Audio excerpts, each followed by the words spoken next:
And definitely a change since the last one. I think that the Vegas layout was probably one of the crazier layouts we've ever seen. Being it asymmetrical, something we're not used to. It wasn't a typical mirrored field like we're always seeing, or like, the Lone Star layout is.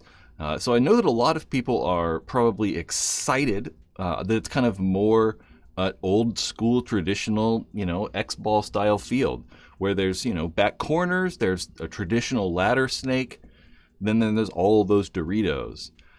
I don't know. I mean, I personally think I like the Vegas layouts, kinda. I like that kind of wild layout that we're not seeing all the time. Maybe unique layouts like Las Vegas.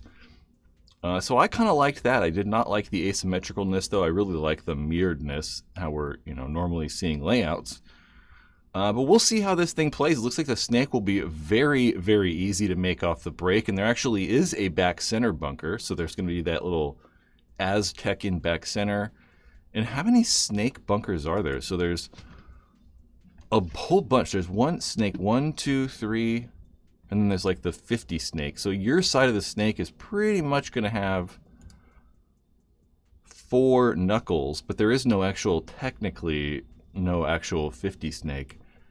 It's interesting, we're seeing those pins as well. Those pins kind of stacked up in the center. Those 2 pins that are on the inside, kind of the wedges at the center 50 is also very interesting. I assume that that's to help block stuff out.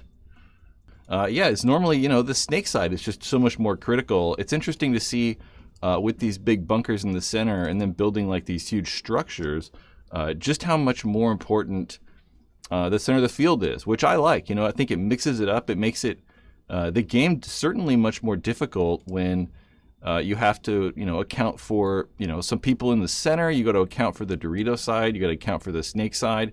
It's no longer just like have guns shoot wide and control the snake and the Doritos. You got to actually think about what you're going to do with these center guys and if they're going to look into the center or if they're going to look over at the snake side. So I like it. I like these layouts with these big, huge bunkers in the middle. Although I would like to see a little bit crazier. Like I said, I liked that Vegas layout because it was so kind of wild and crazy. I'd like to see maybe just more wild and crazy layouts.